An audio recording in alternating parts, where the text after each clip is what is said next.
Good morning. Good morning কিন্তু এখন নয় যদিও, কারণ মর্নিং অনেকক্ষণ পেরিয়ে গেছে। সত্যি এখন যা গরম পড়েছে, কখন মর্নিং হচ্ছে কখন কি হচ্ছে ভাবার টাইম নেই। সকালবেলা উঠলেই আগে চলে যাই স্নান করতে। কি করব, গরম, এত গরম। আর এই সময় শুধু তরমুজ খাই, বেলের শরবত খাই, এইসব খেয়েই কাটাচ্ছি। গরমে আর পারছি না, সত্যি গরমে পারছি না। আসানসোল গেছিলাম দিদির, আমার ননদের ওখানে, বারবার বলেছি এত আনন্দ করে এসেছি। তো আমার মেয়েকে একটা ভুল বলেছিল যে কল্যাণেশ্বরী মন্দিরে মায়ের বা হাতের এটা পড়েছিল না, মায়ের শাখা পড়েছিলেন। ওই যে ঘাটটা দেখালাম, ওই ঘাটে বসে মা শাখা পড়েছিলেন একটা বাচ্চার রূপে এসে। ওইটা একটু ভুল বলে ফেলেছে, সেজন্য আমি এটা ঠিক করে দিলাম। যাই হোক, আর দুপুরবেলায় জল ঢালা ভাত খেতে ইচ্ছা করছে। দিদি দই পাঠিয়েছিল, মানে আসানসোলে দই হলো বিখ্যাত। আমার শাশুড়ি মাও ভীষণ ভালোবাসেন, বাবাও ভালোবাসে, আমরা সবাই ভালোবাসি। মানে এখানে বড় বড় মানে মিষ্টির দোকানকে আমি বলবো অনেক ফেল করে দেয়। ভীমনা টিমনা গেছে, আরও আদার্স মিষ্টি একদম ফেল করে দেবে, এত সুন্দর দইটা। আর জামাইবাবু আমাদের জন্য ঠিক নিয়ে আসে ওই দই, আমরা ভালোবাসি বলে। আমার নন্দাই খুব কেয়ার করে আমরা কি ভালোবাসি, কোনটা খেতে মানে পছন্দ করি। কলকাতা আসলেও এই করে, এটা নিয়ে আসা, ওটা নিয়ে আসা। এই জিনিসগুলো না এখন অনেক হারিয়ে গেছে। আপ্যায়ন, আতিথেয়তা এখন হলো বাইরে খাবার এনে দিলেই আপ্যায়ন। আতিথেয়তাটা খুব ভদ্রতা করে, মানে একটা অর্ডার করে দিলাম খাবার, এটাই হলো ইয়ে। আমার মামাবাড়ির দিকে গেলেও আমার মামাবাড়ির সবাই কিন্তু খুব ওই অর্ডার করে খাওয়াটাকে খুব একটা করে না। ওরাও কিন্তু বেশ হাতে রান্না করে, ভালো লাগে এই জিনিসটা। আমার মারও ছিল, আমার এই ননদের বাড়িতে গেলাম সেখানেও খুব ভালো লাগলো। তো যাই হোক, তো আজকের মতন তো শুরু করলাম। ঘরে আসার থেকে, দিদির ওখান থেকে আসার থেকে শুধু ওদেরই গল্প চলছে। বাবার শরীরটা একটু খারাপ হয়েছে, বাবার মানে গরমের জন্যেই হবে হয়তো, কারণ সে এসিতেও থাকতে পারে না, বয়স্ক মানুষ তো, খুব মানে লু লেগে যাচ্ছে। তাকেও চেষ্টা করা হচ্ছে ঠান্ডা সব কিছু খাবারতে। আর মেয়ে তো কথা শোনে না, একদম মেয়ে কথা শোনে না। আজকে অফিস করতে করতে আবার শুনছে দাঁড়িয়ে, হঠাৎ বললো একটু ফ্রি আছি, একটু চলো। দেখো দেখো কেমন বদমাশ করে তাকিয়ে আছে, ওই যে চলো একটু ডায়মন্ড প্লাজায় যাবো। কিচ্ছুই হয়তো কিনবে না, এমন একটা কিছু কিনতেই হবে। আবার কি একটা অর্ডার করেছে, মানে একটা কি অ্যালোভেরা কি বললো মা, এইটা দারুণ, সে প্রোডাক্টটা আসুক তোমাদের অবশ্য দেখাবো। প্রোডাক্টটা নাকি ভীষণ ভালো, ওর ফ্রেন্ডসরা সবাই বলছে এই প্রোডাক্টটা ইউজ কর, ভীষণ ভালো। তো আসলে অবশ্যই দেখাবো কি প্রোডাক্ট ওই মানে আমার জন্যে অর্ডার করেছে। তো এখন আমার জন্য অর্ডার করেছে, ওর জন্য না। তো এখন ওর অফিস মানে কিছুটা টাইম ব্রেক আছে, তা বললো চলো একটু ঘুরে আসি। এই করছে, একবার মাসিকে ডিস্টার্ব করে, একবার মেশোকে ডিস্টার্ব করে, একবার পিসেমশাই, একবার পিসি, একবার বোনকে, সব এই করে বেড়াচ্ছে। মামার পিছনে লেগে উঠতে পারছে না, কারণ মামা একদমই সময় দিতে পারছে না, ওই জন্যে। আবার কোন দিন আবার মামার পিছনে পড়বে, মামা তুমি আসো। আর গোপালদা তো আছে, কারণ গোপালদা যাবে বললেই না বাবা কেমন একটা অসুস্থ হয়ে পড়ে, আমার হাজব্যান্ডও অসুস্থ হয়ে পড়ে। মানে একটা বড় ভাই যেমন থাকে, ও সব দিক খেয়াল করে। তা ওর নিজে বাড়ি পারবো বলেছিলাম আগের একটা ব্লগে, যে গোপালদা বাড়ি বানাচ্ছে, তো সেই বাড়িটার জন্যে গোপালদা খুব ব্যস্ত। তা কটা দিন এখন মিস্ত্রিরা গরমে কাজ টাজ বন্ধ রেখেছে, তা ও এখন কদিন এখানে থেকে যাবে। তো গোপালদা আবার কালকে চলে যাবে, আবার দুদিন পরেই আবার আসছে। তো যাই হোক, এই আমার খবর। তো আজকের মতন এখন বেরোবো একটু ডায়মন্ড প্লাজা। আমার ডায়মন্ড প্লাজাটা খুব কাছে থাকাতে আমার সুবিধা, যখন খুশি একটু ঘুরে আসা যায়। তো চলো এবার রেডি হয়ে বেরোই। আবার বিকেলে আমার মিটিং আছে এখানে সোসাইটিতে। ও বাবা, এখনো স্নানে যাবে? সোসাইটিতে একটা মিটিং আছে, কারণ আমার নজরুল আর রবীন্দ্র জয়ন্তীটা আমরা একসাথে করি। সেটা নিয়ে আমরা একটু প্রোগ্রামে ব্যস্ত। বাচ্চাদের রিহার্সাল শুরু হয়ে গেছে, কিন্তু আমাদের বড়দের এখনও কিছু শুরু হয়নি। তা সবাই অনেকেই আছে দোকানে ওয়ার্কিং, সবাই এক হয়ে বা অনেকে অনেক কিছু জানে, তাদের নিয়ে এক হয়ে বসে একটা আলোচনা খুব দরকার। তার জন্যই আজকে মিটিং, তাই তাড়াহুড়ো করছি। ওকেও একটু ঘুরিয়ে নিয়ে আসি, মাথাটা ঠান্ডা হবে, কারণ কাল থেকে ওর অফিসে ভীষণ চাপ। জন্য মাথা ঠান্ডা করতে ও একটু বেরোচ্ছে। তো আমি রেডি হই, হবে আমাদের দেখাচ্ছি। হয়ে গেছি, সেই গ্লুকোজ তোমাদের অনেক দিন আগে দেখিয়েছিলাম। এটা এত টেস্টি আর শরীরে অনেক ক্লান্তি দূর করে। ন্যাচারালি গ্লুকোজটা কিন্তু খুব খাওয়া দরকার। আর যদি গ্লুকন-ডি বানিয়ে নাও তাও খেতে পারো। আমি তোমাদের খুব শিগগিরই একটা শরবতের রেসিপি দেখাবো অন্য ব্লগে। তো এখন বেরোচ্ছি। আর মিংকে এ আয়নাই ছাড়ে না। এর আজকে এটা ড্রেস, নতুন ড্রেস, এতদিন পর ঠিকঠাক করলো, করে আবার করলো কে? রোজি আন্টি, আমারই নিচের ফ্লোরে থাকে, আমার খুব ক্লোজ। কয়েকজন আছে, তার মধ্যে কয়েকজন না, আমার ক্লোজ অনেকেই এখানে সবাই। তার মধ্যে একজন আছে রোজি, তাকে দিয়ে রোজি একটা ব্লগ তোমাদের দেখিয়েছিলাম, ওই ওর ড্রেসটা আবার ঠিক করে দিল। তো এখন বেরোবো, যাই, আবার তাড়াতাড়ি এসে অফিস জয়েন করতে হবে ওরা।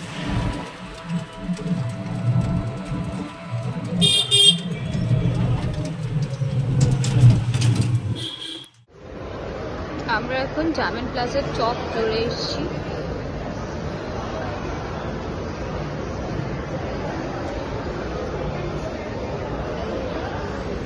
এটা ফুড কোর্ট।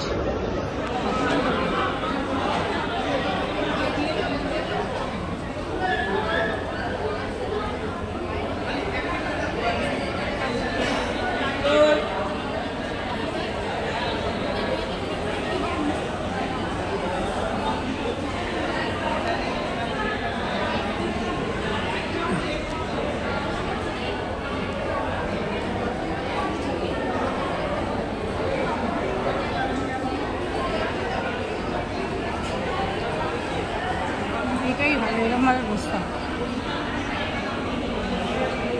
আজকে হাওয়া খেতে এসছে, কিচ্ছু খাবে না, দেবে না কিছু, ফিশ ফ্রাই খাবে শুধু। অসভ্য কি!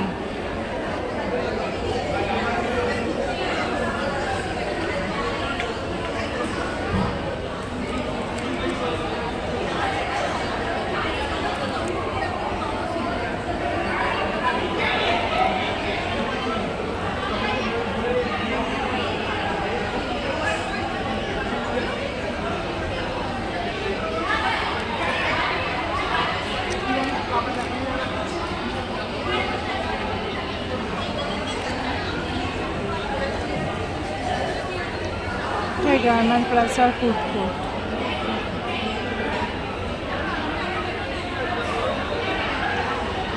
নেশন থেকে বিরিয়ানি নিল।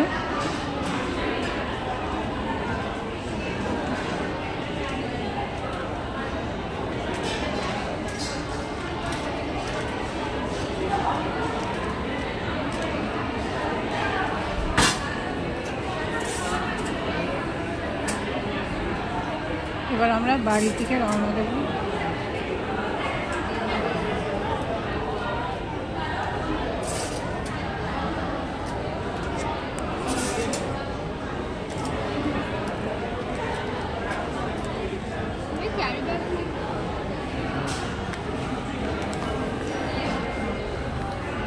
একটু ক্রিম মাখলাম, আর কিচ্ছু না, ক্রিমটা মাখতেও কষ্ট হচ্ছে, কারণ যা অবস্থা।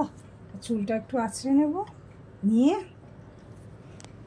এখন মনে হচ্ছে আমলকিটা খেতে ইচ্ছা করছে। হ্যাঁ, এবার মনে হয় এই আমলকিটা গরমের দিনে ভীষণ ভালো। কালকে আমার হাজব্যান্ড বললো কাল গোপালদা চলে যাবে, তো চলো আমরা সাবু খাই। কিন্তু আবার চিন্তা, মিঙ্ক এমন একটা মেয়ে, কি ধাতু দিয়ে তৈরি, না সাবু খাবে না, কি যে খাবে আমি জানি না। খেতে বসে শুধু বায়না, বলো তো এরকম করলে হয়? আমাকে নিয়ে কোনো ঝামেলাই নেই। না, তোমাকে নিয়ে ঝামেলা নেই, পাড়াপড়শি নিয়ে ঝামেলা না। কিন্তু কি ভালো লাগে গরমের দিনে সাবু, তার সাথে সব রকম ফল ছোটো ছোটো করে কেটে দিয়ে, একটু আমসত্ত্ব, কাজুটা আমি খুব একটা প্রেফার করি না, ভালোই লাগে। তো যাই হোক, আজকে আমি বেশি ব্লগ বাড়ালাম না, এত গরম। তাছাড়া আমার একটু মিটিং ছিল নিচে, আমি বললাম আমাদের নজরুল রবীন্দ্র জয়ন্তী অনুষ্ঠানটা হবে, তা সেই নিয়ে আমাদের নাচ ফাচ প্র্যাকটিস শুরু হবে। তো সেই সব নিয়ে এখন আলোচনা চলছে। তো এখন ওই মানে প্র্যাকটিস, গান, এইসব নিয়ে এখন একটু ব্যস্তই।